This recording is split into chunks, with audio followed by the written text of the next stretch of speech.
As I always say, welcome sport fans, welcome sport fans. Welcome to our fifth conversation of the Institute for Education's Safer at Home Speaker Series, hashtag IFE Online, featuring the awesome first ever Danish tech ambassador in the world, and now the Microsoft tech ambassador, Vice President of European Government Affairs, Casper Klynge, and the awesome Megan Smith, my spirit sister, former United States Chief Technology Officer and founder and CEO of Shift7.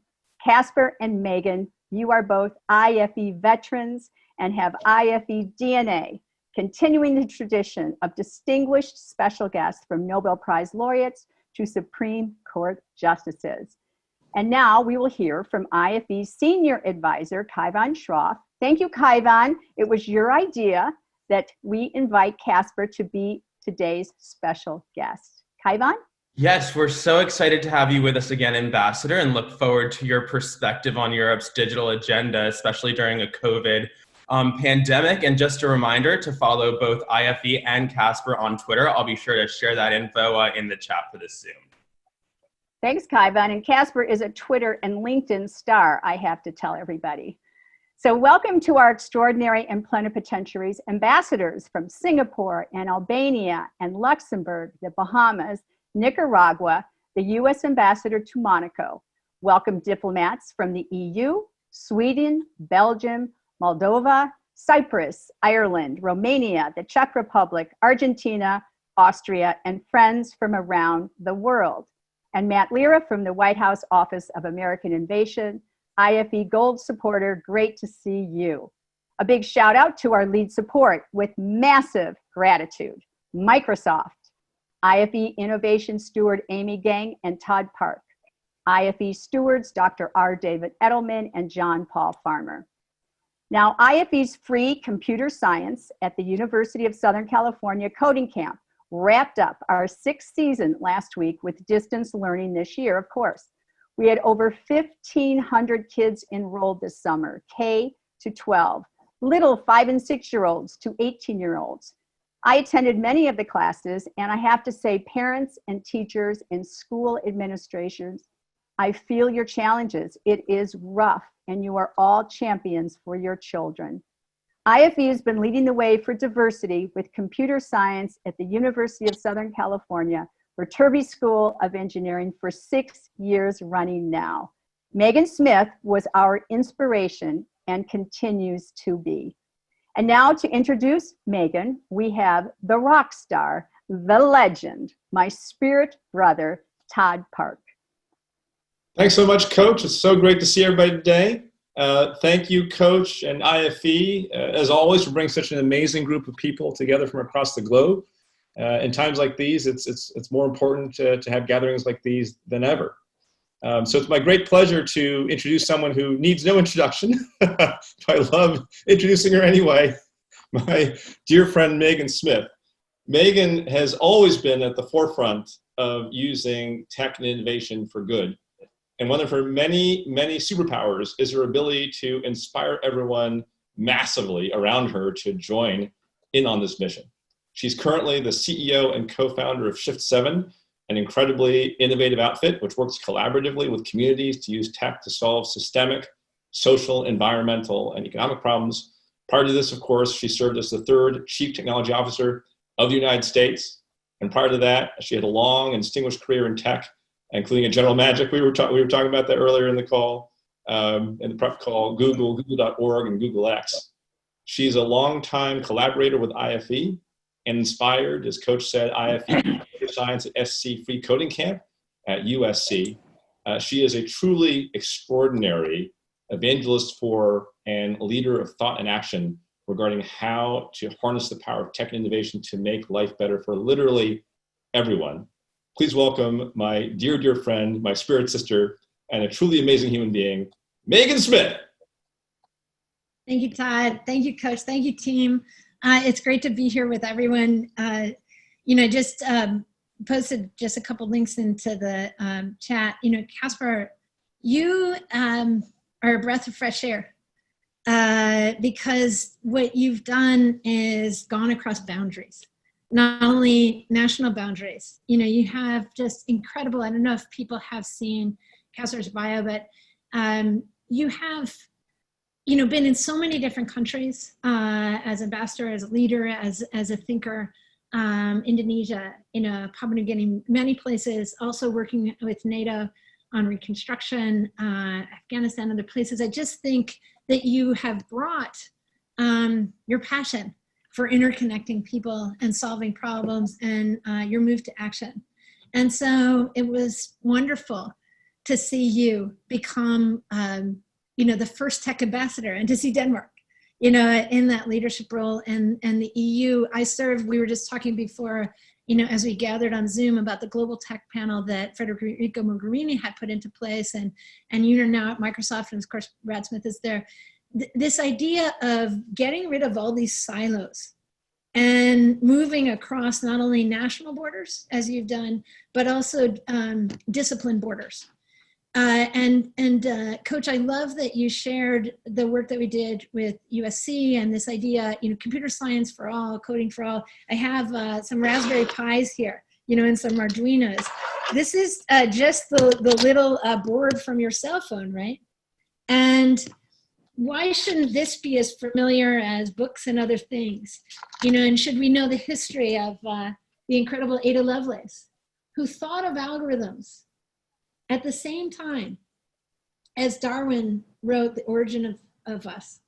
Darwin wrote about our history, Ada wrote about our future, and Ada said, I wish to bequeath to the generations a calculus of the nervous system. And Casper, like you are thinking humanity plus tech, she was thinking humanity plus tech, not humanity is replaced by tech. You know, like I always say, you know, I worked with Malala Yousafzai, a pencil or a chainsaw could be used for good or bad. Technology can be used for good or bad. And having this cross-discipline fluency of today, everybody is in their silos, so that means we have to work deeply in collaboration across the silos of topics, as you have done so beautifully, and also diverse groups of people. And the leadership that EU and you personally have done around privacy conversations, inclusive conversations, all of these. So, you know, I'll hand the Zoom mic over to you. Just noting a great thank you for your leadership and your movement across the sectors, and your leadership together with this federation, this community of practice that is all of us that can together. And this idea, Coach, that all young people would have fluency in whatever topics are of the universe, you know, in tech and humanities and arts and all these things, and that we wouldn't have special tech people who are somehow smarter, you know, and this is this awful stereotyping. And that tech could be used for anything.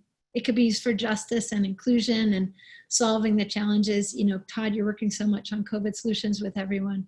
So Casper, the floor is yours. Thank you again for all of your leadership and for what you will do in the future, and for your teamwork with all of us in this super wonderful growing community. And everyone on screen, welcome, and let's go. Casper. Well, thanks very much, Megan, but also thanks, Coach, for inviting me.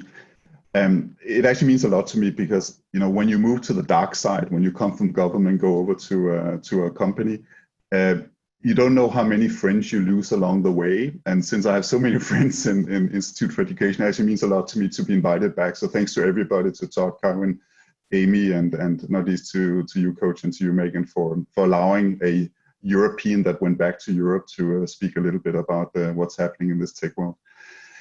Listen, I thought I would just spend the first sort of 5-10 minutes to give a few impressions for how it looks when you're sitting in Europe, when you're sitting in the capital of Europe right now, looking at a world that is, of course, enormously disrupted because of COVID-19, but where I also think actually there will be some ramifications on how we look at technology, digitalization.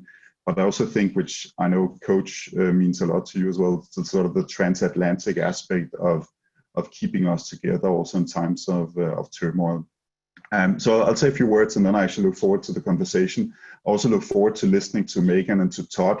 I think they're much more interesting to listen to than I am. So I'll try and get a lot of the questions going in that direction, especially the difficult questions when we get to the Q&A.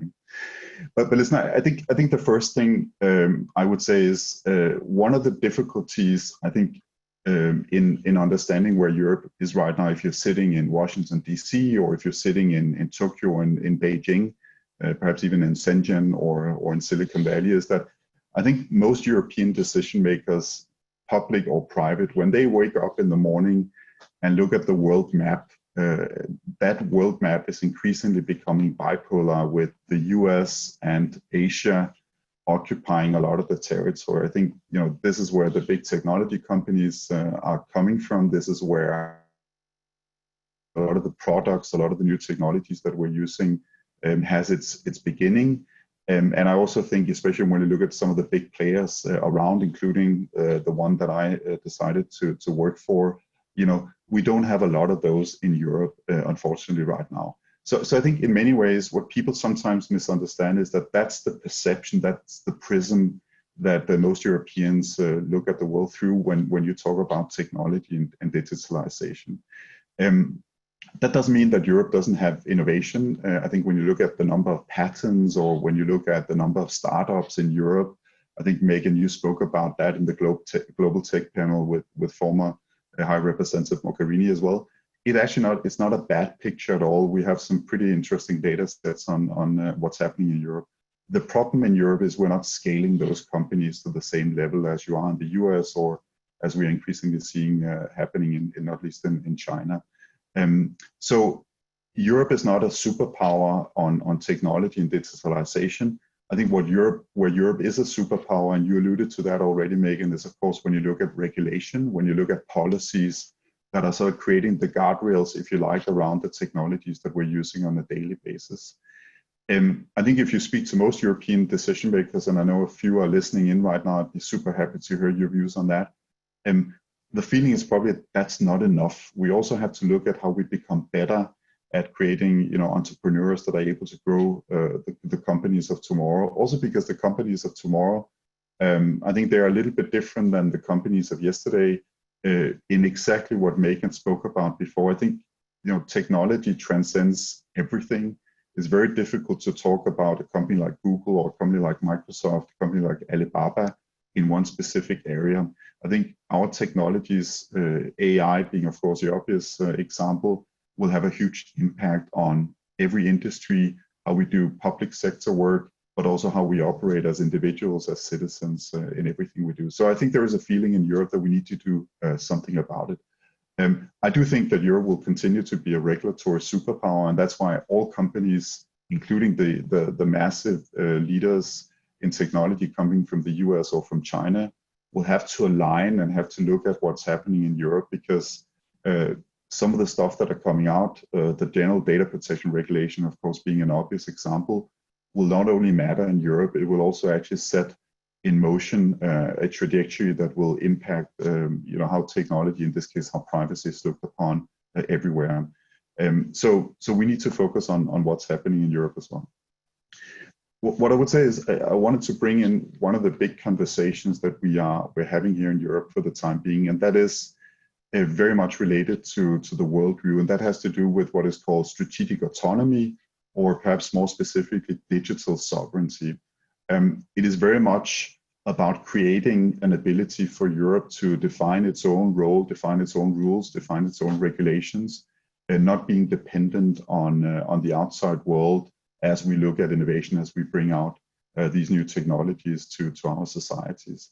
And I think there are basically two translations of this digital sovereignty discussion going on in Europe right now. One, I would say, is very much focused on how do we make sure that we empower people? How do we make sure that we use the latest technologies to bring about new innovation, that we make sure we build up our economies, that we create new jobs for tomorrow, based on classical European playing field, full competition, international trade, etc. I think it's also fair to say that there is a different school of thought in digital sovereignty, which is a bit more focused on how do we create sort of the Airbuses of tomorrow? How can we, through industrial policies, create the best conditions for growing our own companies that will be competitors to Microsoft or to Google or to Alibaba or WeChat and others. And I think the challenges with the last version of that translation of digital sovereignty is, I think the danger of that is that Europe will increasingly look a bit more inwards, create new borders to the outside world. The more extreme versions, I think, also contains a degree of protectionism where it's about also keeping some of the bigger international technology companies outside Europe. And I think that's sort of the two directions that this digital sovereignty discussion is taking in Europe. I would say both as a European, and I'm a European with a capital E, but also as a representative for an international company, it will come as a shocking surprise to you that we prefer one interpretation or one translation of the digital sovereignty discussion versus the other. I think Europe is very much based on trade. It's based on making sure that everybody can contribute, everybody can operate, as long as you adhere to the rules, to the standards, to the legislation that we have in Europe. And it would be, in my view, an error if we do not continue going in the same path also in the world where technology and digitalization is going to be everything. But I do think, and some of you are sitting in Washington, D.C., I do want to say one thing which I think is incredibly important also for US decision makers, but also for US companies, for international companies, and that is to say, I think the foundation of the digital sovereignty discussion is not going to go away. That is going to remain. I think in some areas it's going to increase and pick up pace over the next couple of months and years, and we have to make sure that we understand where that is coming from. And I think we also have to appreciate that this is a completely legitimate discussion, which is about Europe wanting to create a vision where Europe is not left behind when you look at the US or look towards Asia. And one of the key aspects from a technology point of view is the question of data localization or data residency, if you like, but also data processing. So basically, Europeans, whether they are political decision makers or come from the private sector, increasingly focused on where their data is being stored, where their data is going to be processed. And I don't know if you could imagine the other way around, sitting in the US, would the US accept that data would flow outside the US, that data would be processed outside the US? Probably not everybody would be enthusiastic about that. And I think that's the trend or the trajectory we're seeing in Europe right now, an increased focus on data residency. And I think, whether you look at a decision that was taken by the European Court of Justice recently on Schrems II, the question of how data is transferred between Europe and the US, or whether you look at the question of sovereign cloud solutions where Europeans have complete control over data. I think that's all part of the same trend, increasingly focusing on making sure the data remains within Europe. And I don't think that's going to disappear. I think we have to make sure that we appreciate that and understand where it's heading and make sure that we basically align with that direction. What I would say, and I think that'd be an interesting discussion point as well. If you look at the last couple of months, the last 6 months in COVID-19, I would say on one hand, the positive side is that in Europe, we've probably seen 3 or 4 years of accelerated digitalization basically happening in 3 and 4 months. It is unbelievable when you're sitting here in Europe to see how many people have come online, how many people are now utilizing Zoom or Teams in actually being able to retain their jobs and be able to continue being productive. I think I very often, especially in this new job, get questions or rather criticism from European decision makers saying, the dependency on US technology is terrible, and it would be better if we didn't have that dependency. My response to that is, can you imagine us handling COVID-19 without access to these 21st century technologies? I think we would be in an even worse situation. I think we would have seen even more jobs being lost. I think we would have seen the economies contract even more, not least here in Europe. But it does add to this feeling of not having the tools developed in Europe, not having the companies that are providing the key technologies today. So I think all of that fits into the trend, which is increased focus on autonomy here in Europe. And I think there's an important political dimension to that, which is, no matter what happens in November in the US or elsewhere, an increased understanding that this is where Europe is heading is incredibly important. But I think the other side of that is also for technology companies like Microsoft. For us, it's also recognizing that we have to align our products with the European context. It is not Europe that will have to align with the products or the technologies that we're developing. And what that means in practice is that I think we have to go and build stuff that fits together with this European vision in the digital sphere, Europe fit for the digital age, as it's called, that contains a number of very ambitious plans. And if you want me to sort of finish up with sort of a way of formulating that for technology companies, I think we have to acknowledge that this is about tech fit for Europe. We have to make sure that what we build and what we develop is what brings Europe a bit closer to Europe's vision. And I think for us in Microsoft, for other technology companies around the world, that is going to be the big challenge, but also the opportunity to make sure that we stick together across the Atlantic, that we continue to sort of defend international trade, free trade, competition as a critical foundation for sort of a liberal Western democratic set of values. And I think that's what's at stake, and also why it's incredibly interesting to be working in this space right now. I think I'll stop here and be very happy to take a few questions. As I said initially, the difficult ones, I will refer them to Megan and to Todd, but I'll take the easy ones and see if I'm invited for another session by Coach. You never know, but it was a great pleasure to attend this one. Thank you, Casper, for that very informative and very timely talk and thought-provoking talk. So now we would like to welcome questions from the audience. You can submit by clicking on the chat window at the bottom, or you can also. I was like, the fact that you have like up. Oh, you can also raise your hand. And as a reminder, please introduce yourself and your affiliation before asking your question.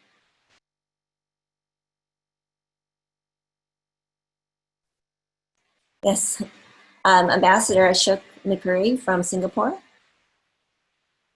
Thank you.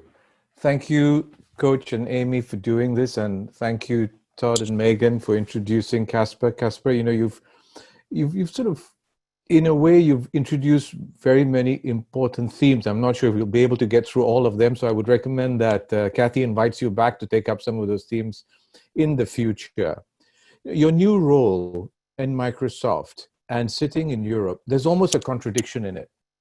Microsoft is a global company. You want to operate in the United States, you want to operate in China, you want to buy TikTok, you want to sort of operate in Europe. And then in Europe, you have this idea of digital sovereignty that can be sort of just a 27 saying, this is our way of the world and this is what we can live with. My concern around some of that digital sovereignty conversations and data localization is that then you will start seeing every country starting to follow that same trend. Large countries like Indonesia, where you used to be ambassador, saying, we have 250 million people, you know, that's big enough for us to have our own digital sovereignty. Philippines, Thailand, India saying, so how do you sort of find some sort of balance? Is there a multilateral world in which we can deal with the future of data? Are there things that we can bring together that there may be enough of a framework where we can have the Chinese at the table with the Indians, with the Americans, with the Europeans, with the Indonesians, to frame some rules on that? Thank you. So I guess I can't escape answering this one, Amy. No, listen, if you want, but we'd like to hear some thoughts. No, it's fine. And thanks, Ambassador, and good to see you again. And I think what you point out is important, that this is not just a European phenomenon. I think I'm sure in Singapore you have the same discussions. You're right in pointing to Indonesia. I think in Africa and Latin America, Southeast Asia, you have similar discussions coming forward. When we speak to decision makers that are perhaps going a little bit further along the autonomy direction, I think one of the important bits and pieces, and this is actually where Todd is much more knowledgeable than I am, is that size matters. If you want to reap the full benefits of machine learning or artificial intelligence, the size of the data set actually matters a whole lot.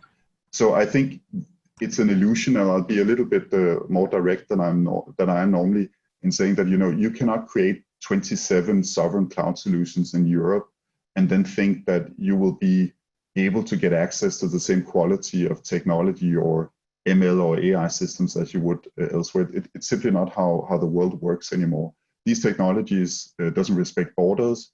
And I think what we have to make sure is, and I think the technology companies has an incredibly big responsibility here, is that we operate in a responsible way where we, defend basic human rights. And I, firmly believe that privacy is a basic human right in the 21st century. So we have to make sure that we don't violate individual data sets, that we don't take advantage of the technologies that we have a huge power in. And I think actually one of the reasons why the technology discussion is difficult today, and my mother is sitting up in Copenhagen in Denmark, and when I speak to her today and I compare that conversation with 2-3 years ago, she's much more skeptical because we've seen a number of scandals with leak of data sets. We've seen potential violations or involvement in electoral processes, child pornography, etc. There's many of these examples of technology not contributing to the well-being of our societies. And I think that's one of the reasons why we are seeing a counter reaction to technology. But I do think it's not the way to go forward. And if you sort of boil that down, and I hope Ashok that you would agree with this, one of the clear conclusions in my view, and also one of the reasons I think my job today is not very different from what I did before, is that building bridges between the private sector and the public sector is more important than ever before.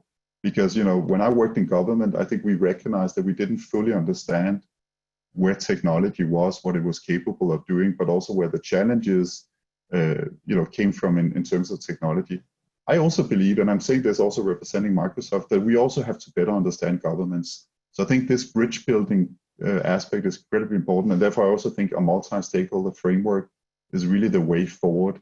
And I just want to make reference to what Megan said initially about the global tech panel. This is not a formal institution with decision-making capabilities.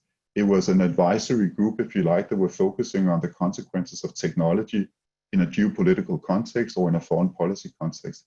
I think those kind of frameworks where we bring together technologists with political decision makers from the private sector, from the public sector, from civil society is absolutely essential, and perhaps more so than ever before.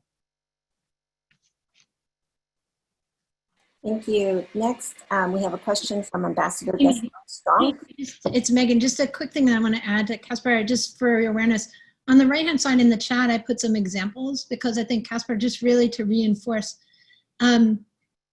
we, the peoples of the world, are in charge of AI right now, not tech companies and not particular individuals. And so I think that Europe and Casper, you specifically, have been bringing voice to that in a way that is really important. And I shared some links to some programs we've been involved in Shift 7 and earlier. There's innovators everywhere. And the architecture that certain groups think should be the architecture might not be the right architecture for the planet, for all of us. And so I love to, just reinforcing, Casper and Ambassador, what you were saying about thinking very smartly about what is the architecture. And we don't know yet, we're learning. These data sets that we're crawling for machine learning are massively sexist and racist and full of problems. And so someone has to stand up and say, how do we all benefit together? And a big part of that is noticing that lots of people are already doing great things. They're not always having the voice. And so getting them the voice is a big part of what you've been doing, what the Global Tech Panel and what others have been doing. And so I think it's a way forward for everybody in leadership to open the table more, think more about who's missing. Thanks, Amy. Thank you, Megan. Next, we'd like to hear from Ambassador Gaston Stronck. Thank you very much. Thank you, Coach, for the initiative. Thank you very much to the Institute for Education and the team. Thank you, Casper, for the good introduction. There's a growing concern, I agree with you, Casper, that the citizens, businesses, and member states of the EU are gradually losing control over their data, over their capacity for innovation, and over their ability to shape and enforce legislation in the digital environment.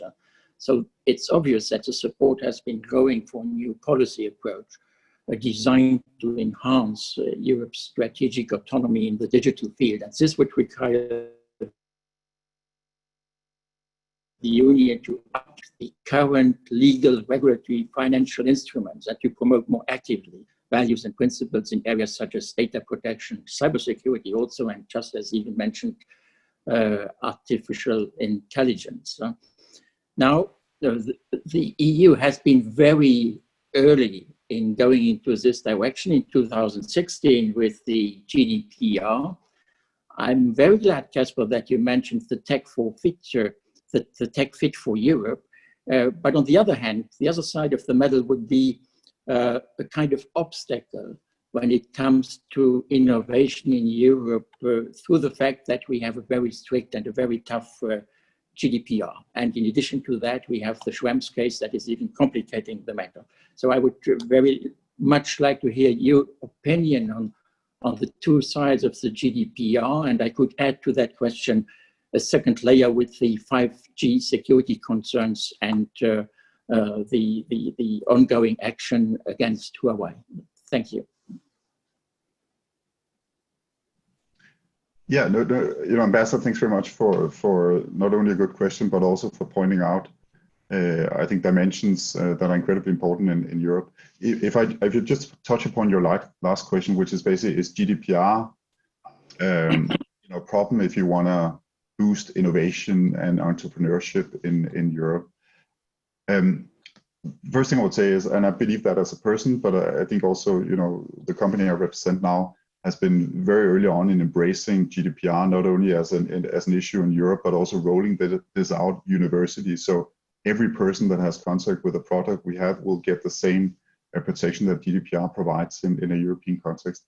But I want to be very honest with you in saying that I think the problem with GDPR is that it actually, and this is certainly not the intention, is almost an advantage for the bigger companies, and it's a bigger problem for the smaller and medium-sized enterprises, because the requirement in making sure that you have GDPR compliant products is not a small issue. It requires, thousands of hours of engineering work.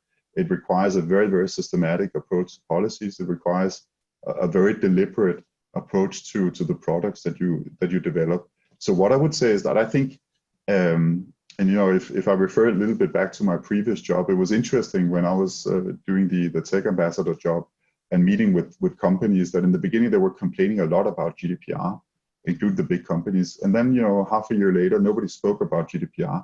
And I think that was because they actually noticed that it would almost become a competitive advantage because they could provide plug and play products that were completely GDPR compliant. I think if you go and ask here on the streets in Brussels or in Berlin or in smaller capitals in Europe, how is GDPR if you're a small, startup? It's much more complicated, much more tiresome.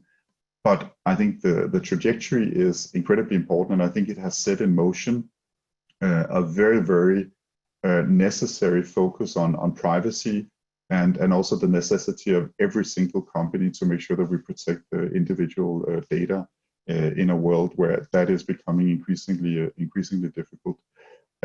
So I think we have a lot of work to do, and I actually just want to echo what you said. I'm not pessimistic for Europe. I'm actually, seeing a couple of good indications. You spoke about 2016 and how that was a game changer. I think the new European Commission that came in basically made, technology and digitalization one of two priority areas, the other one being climate change and sustainability. And if you look at the recovery package that was agreed by the European Council a few weeks ago, Next Gen EU, the two biggest chunk of money, and it's 750 billion euros. So it's a very, very significant recovery package. The two main tracks is, digitalization and then again, sustainability. So although it's very difficult to see any positive aspects coming out of COVID-19, I actually, cautiously optimistic that we can use COVID-19 as a game changer to digitalize, to do that in a responsible way, to also make sure it's inclusive. Going back to what Megan said, even in Europe, we have many pockets where people still don't have access to the internet. And that's a problem. And I would almost go as far as saying that's a basic fundamental right these days, because if you do not have access, it's very difficult to keep your job, especially during lockdowns. So a lot of focus on that, and also a lot of focus on sustainability. And the only thing I would say, also to you, Ambassador, this as well as I do, the two things have to run together. You cannot create sustainability, you cannot fix climate change without data, without AI, without technologies. But I think it's also incredibly important as we grow our digitalization that will happen in a sustainable way. I don't have to educate anybody about the energy consumption in data centers, but that has to run on renewable energy. Otherwise, we're creating a new problem and a new crisis in the middle of a very imminent one. Thank you, Casper, and thank you, Ambassador Stronck from Luxembourg, for that question. Next, Peter Bottleneck, Minister Counselor for Digital Economy from the EU, would like to ask a question. Yeah. Many thanks for having me. Indeed, I'm working out of our EU's Washington office here. Casper, great pleasure seeing you again, and Megan too. My question, Casper, in your introduction, you spoke about small firms. There are many small firms in Europe, and you wondered or you think there is an issue in growing them. Now, I was building on that. Do you think if companies can become too big, do you think that today we have in this tech sector some firms which are too big, have grown too far in their markets? And how would you see sort of this upper layer or this upper boundary of tech occupying market space? Thank you. Yeah, and good to see you again, Peter. I think the last time we saw each other was in Austin, Texas during South by Southwest. I would love to be able to go back to that, and I really hope normality will return in not too distant future. Listen, what I would say is I think your question is super relevant, and I think we also have to be honest in saying, I mentioned it a little bit, that's one of the discussions that are certainly flaring up after COVID-19. You know, the dominance, as I spoke about, for some of the US companies, and Microsoft is certainly one of them, is something that is creating concerns, and the discussion, I think the same is happening in the US. You know, do you need to at some stage look at antitrust and potentially break up some of these companies? Now, I can't talk about that, but I can acknowledge that discussion is certainly ongoing. For me, it's a question of how you operate ultimately. It's not a question of where you come from. It's not a question of, whether you are from the US or China. It's really a question of how you do your business, what your business model is about. And what I would say is that if you look at Microsoft and you look at Europe right now, we're potentially looking at 400,000 unemployed people in Europe because of COVID-19. We have a ton of small entrepreneurs that are struggling, and some of them have unfortunately not made it through COVID-19. So I think the responsibility we have is to increasingly focus on, technology for job creation or technology for growth, but we also have a responsibility to make sure that our products will support the small entrepreneur, will actually, provide a capability that enables small and medium-sized enterprises to operate also in a COVID-19 economy. And let's face it, I mean, this ain't gonna be over in a couple of months' time, and I think we all have to get used to working in this hybrid economy where societies will open, they will gradually close down again, hopefully open again, and in that kind of economy, making sure you provide the critical infrastructure that enables small and medium-sized enterprises to operate. I think that's a responsibility we have also as a major technology player that is providing some of these technologies around. So can a company become too big? Probably, but I would just argue it depends on how you operate and whether you take the kind of responsibility proportional to your role in the market. That would be my focus area as well. Thank you, Casper. Next, we have a question from John Paul Farmer, CTO of New York City. Hey, everybody. It's great to see all of you, and thanks again to IFE for bringing us together. A question for Casper, but obviously Megan and Todd might have valuable insights too. Given the three crises that have been brought to the fore in 2020, health, economic, racial justice, how would that change what government should be focusing on in relation to tech issues? And then I'd ask the same question for big tech companies. How should they change their focus based on this new reality that we're all in? Todd, Megan? Todd? Todd, do you want to go? I would just say, we have an extraordinary amount of people who've already figured out amazing things to do, and no one knows. And we can use the network to interconnect the doers of the world. I shared some of the programs we're working on, Shift 7. Shift 7 means and shift to 7 billion colleagues. If we start thinking of each other as key teammates, and right now we have a lot of bias about who the innovators are. If we do a TV program, we will go show Silicon Valley or Elon Musk, and I love them. But there's other people too who are also just as innovative. And if we can share better, you know this from your work in New York, just every day you come across some extraordinary local innovator who's done something amazing in, you know, getting food to neighbors, in data science work for justice, in, you know, work that does routing, or, you know, just they are there. They're just not as visible, and they're not getting the same kind of venture capital and support because of the biases in the world. And so, you know, last night, one of the candidates opened her talk with, for the US elections with shouting out some names, Mary McLeod Bethune, Ida B. Wells, other names that we haven't heard who are just our innovators like Edison, you know, and so we have to know those. And so I actually think that we have thriving plenty. It's just not well known, and we have a real opportunity to find the doers.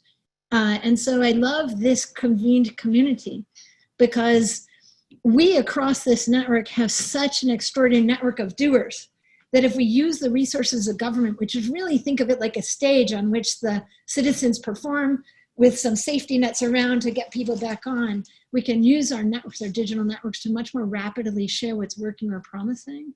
It's a huge opportunity. And remember our history, that a lot of people have been part of this work, that an African-American woman calculated the moon trajectories. Like, no one knew that until the movie Hidden Figures shared that truth. You know, so we have to know the truth that everybody's been amazing the whole time. So I don't know what Todd and Casper would add. I also noted in the chat a bunch of moves for connectivity, where if the connectivity technical experts who are being the backhaul of Orange and Verizon or whatever did a rotation in government together with our policy colleagues and our ambassadors, we'd have the right teammates together to move much faster, and it would work. It does work. Thank you. And just to add to that, just plus one to everything Megan said, I think the current set of crises really highlights the need to do something which has been a growing need for quite a long time now, which is that technologists, engineers, people really experienced in all kinds of tech from all dimensions really need to be at the table and engaged in solving the great problems the world's facing. There's not a single challenge that I can think of that doesn't require tech expertise to be part of thinking about how to frame the right questions and to iteratively arrive at the right solutions. So the COVID-19 crisis, economic dislocation, the need to actually confront social injustice in all of its forms. I mean, these are problems that require tech expertise to be woven into the solutions.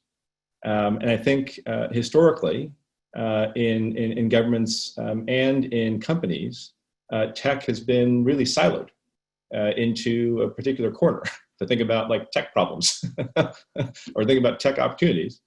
And I think in the emerging world, I mean, every single problem is one which has the need for tech expertise running through how to think about how to frame the problem and how to solve it. I think the good news is that this is actually happening more and more and more. This meaning tech expertise is integrating more and more and more into more and more of the conversations at every level regarding how to frame a problem and how to solve it.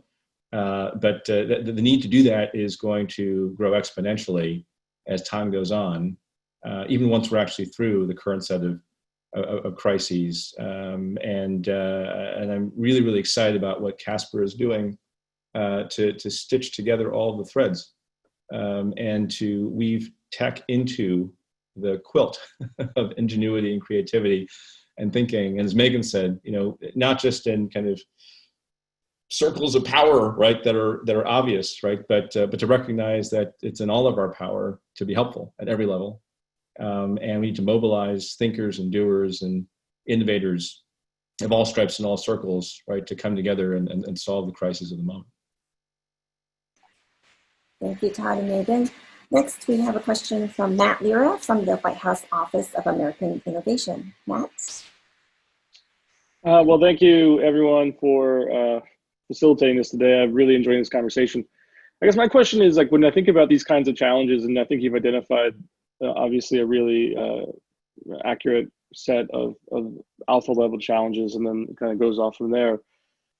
To what degree are these solutions going to be found in sort of the policy realm, and to what degree will they be found in sort of within the technology realm? And I know that's a very abstract question. I was trying to think of a more coherent way to ask it, but the you know, when I think of something even like privacy, for example, there are important equities that need to be protected in ways that they haven't been in the past. But some of those solutions are coming out of the policy process, but you can think of really exciting things that are happening inside just the nature of how the technology works itself. And so I'd be really interested in any thoughts on sort of where do we find that balance on an ongoing basis. And maybe it's just what Todd just mentioned, is that we have to have more collaborative conversations across those communities on, but you know, if we had tried to regulate the solution for, you know, reputational management in the 1990s, we would never come up with the idea that ultimately was built into the business models of Uber, Lyft, Airbnb, and others. And so again, how do we strike that balance between policy and technological innovation as we confront some of these important equities?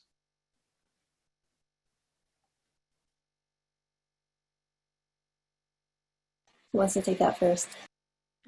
It's not, I can say a few words, and then smarter people can take over and say something much more brilliant than I can offer here. Good to see you again, Matt, by the way.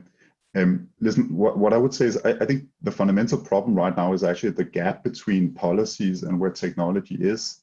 That gap is increasing these years. And I think actually that's where this industrial revolution is different compared to previous industrial revolutions, that, you know, the fast pace of what we're seeing, you know, AI being the obvious example, is leaving governments to some extent behind, and it's very difficult for them to catch up in this environment. So I think the problem is that, you know, the policies are almost de facto being defined by the technologies companies that are rolling these things out. And, you know, I think policy reigns supreme in any democratic society. So I think one of the reasons why we need these kind of multi-stakeholder discussions is we have to make sure that we get policy right. Also because so many things are at stake. You know, Megan, you mentioned before also, you know, the bias aspect and some of the technologies we're rolling out. I think that's such a fundamental problem that we really need to fix. So I think that's one example. What I would say is that I don't think we have to be careful we don't hamper innovation and we don't sort of take away the possibilities of building tomorrow. But I do think you can work with some principles or some overall policies that will actually be able to set some guardrails around some of these new technologies. You know, I think the state of Washington, what they did on facial recognition technology is a pretty good example of how you can define, you know, a set of boundaries without destroying the possibilities of looking at how some of these technologies long-term might actually be able to bring a lot of innovation, a lot of good aspects with it. I think that's very much the approach that we're seeing around the world. And then, you know, I'll finish up with just one example. You know, John Paul Farmer, I think I asked you the same question when you were sitting in your office in New York, and now you turned it around and put it in our direction. That is so unfair. No, but I think actually one of the problems with what do governments need to do, I think, you know, critical infrastructure, bringing everybody into the online community is, of course, a no-brainer after COVID-19. That's incredibly important. And there is, by the way, a global aspect that we quite often forget, that we have 3 billion people all over the world that still doesn't have access to online services. And I think that's a major problem that we need to focus on. But skilling is another thing I would just mention. I think we have to really throw a lot of resources into skilling and making sure that a lot of the people that became unemployed, that we give them the opportunity to return to the job market by skilling them. One of the problems in this area is that, you know, a modern way of doing that is online skilling.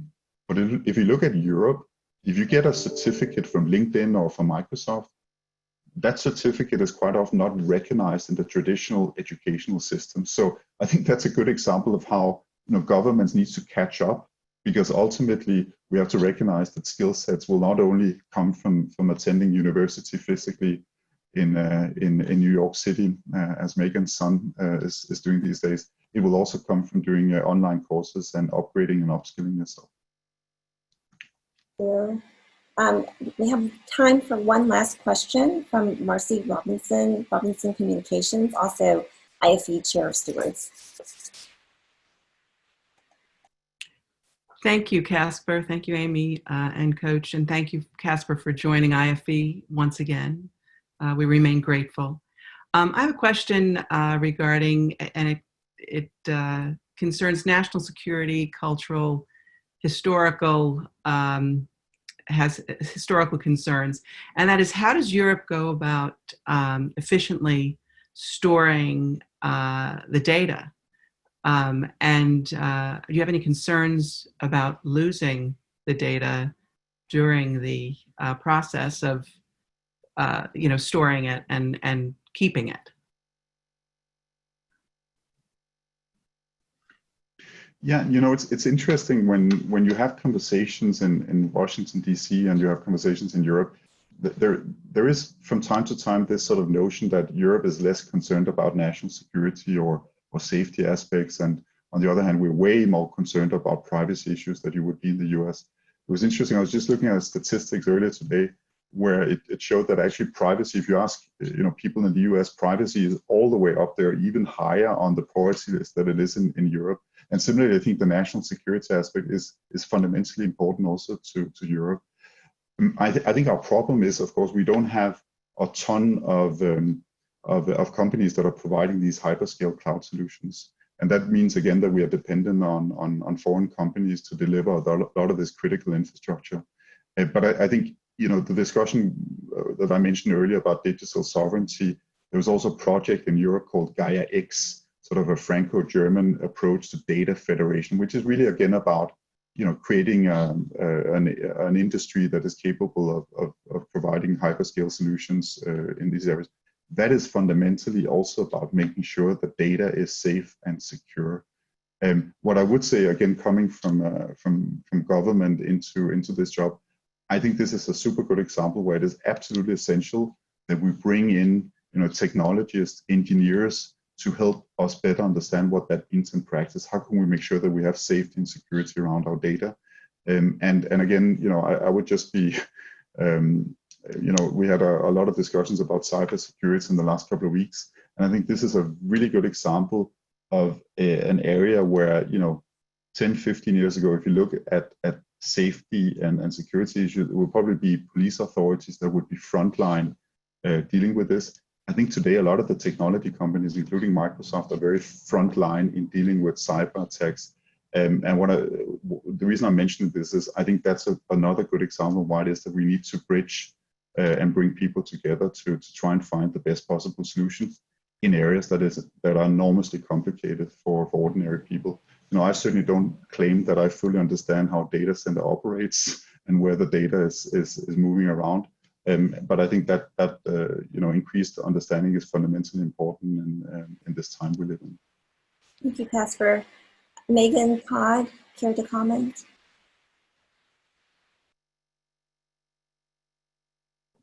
Both of you guys. Either go, Todd. You go ahead.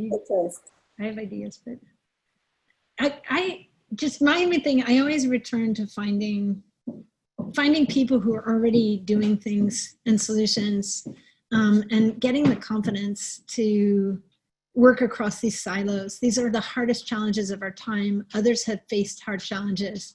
It's when we de-silo and work together that extraordinary things happen. I mean, in World War II, the Bletchley Park team, together with the UNIVAC, invented computers because we needed more computing. It was, people just do things on hard problems. And so what we deeply need, as ambassadors sharing, we need the European sensibility about privacy, about these things. And all around the world, people want to protect their families. They want to have the right kind of architectures. And there's been a lot of stereotyping about who does tech and who doesn't, and what is it for? It's somehow for manufacturing and self-driving cars, but it's not for delivering the school lunch program for the children around the world. But that's a big data problem. So I think this is sort of a more general step back answer, but it's get people involved who know what they're doing already and do an open scouting for them, and have these hard conversations together across silos that have much more gender balance and race balance and geo balance. Listen to our indigenous communities who have the knowledge of deep humanity for centuries, millennia, who know much more than we, through the heritage that's been passed through the cultures to family members through storytelling about what humans care about and want and need and the way to think. I mean, one of my favorite programs that we work on is with MIT Solve, with Indigenous Communities Fellows, and National Science Foundation, very famous in the US, was doing a training for Indigenous entrepreneurs. And the goal was revenue. And they rejected that. They said the path can be revenue. That can be one of the facilitations for the thing to work, capitalism. But the goal is community benefit. And I think that's what we're talking about, global human community benefit for everybody. And I put some links on the side about the unevenness, that this week we will have the first statues in New York City ever of women. All the other statues in New York City in Central Park are of real men and fake women, women as angels or justice or whatever they represent. But the first real women of New York, Susan B. Anthony, who the president pardoned, I think this week for voting, Elizabeth Cady Stanton, and Sojourner Truth, who said, "Ain't I a woman?" in her speech. And today, Joy Buolamwini has shown face recognition is 70%, in the 70% for women of color, versus almost perfect for pale male skin of a certain age, who's dominating getting the money and getting the choice when everybody could really make tech things. So I think that's sort of a resonance about how to answer this, is to step back and include more people, especially those already there, like Malala and others who would lead us. Todd, any thoughts? Just again, taking a step back, and I think also speaking to Matt's excellent question and kind of a general theme of this whole conversation is, there are a lot of complex challenges, I think, facing the world. And it's, I think, difficult to think of any major challenge that only one sector can unilaterally solve, right? That only the public sector or only the private sector or only the nonprofit sector, right? These challenges are so complex, and the opportunities, conversely, are so exciting, right? That the only way we can really unlock the full power, right, of humanity to realize the optimal response to these challenges and realize the optimal value and the opportunities is, I think, for the sectors to bring down the walls that divide them, and to, I think, move away from traditional, often antagonistic relationships with each other, and to talk with each other, and to collaborate and update our collective understanding of what's going on, and think about new and innovative ways to cut across the silos, and break down the walls between sectors, and arrive at new multivariate, genuinely innovative solutions that harness the power that each sector can bring to bear. And that's why I think, we all think that folks like Casper are so important, because these conversations, these dialogues, these innovations are catalyzed by people that are unclassifiable. They're people that don't fit neatly into these round holes, right? They're the eternal square peg. And they go around and catalyze the rest of the world to reshape the rest of the world's patterns of thinking and action into new forms that can really be up to the moment and the challenges that face us both in this moment and beyond. I know I think we're out of time, but I really wanted to just close on behalf of all of us by saying, Casper, thank you for everything that you have done, everything you continue to do, and to IFE for catalyzing these kinds of cross-sector, cross-silo, cross-domain conversations. And we need to have more of them to really get to where we need to go to make things better for everybody. Thank you, Todd Park. Thank you, Amy Geng. Thank you, Casper, Megan, and everybody here in the room you all speak exactly to what the mission of the Institute for Education is: harnessing the power of data, innovation, and soft diplomacy in the global community. We are all poster children for that. Our next Zoom will be with Michael Brown, Executive Director of Defense Innovation Unit, former Presidential Innovation Fellow and CEO of Symantec. That will be in September, so pay attention and register when you get the invitation. So goodbye, everybody. Enjoy the last summer days. Get out, exercise, move, smile, be grateful. Thank you all.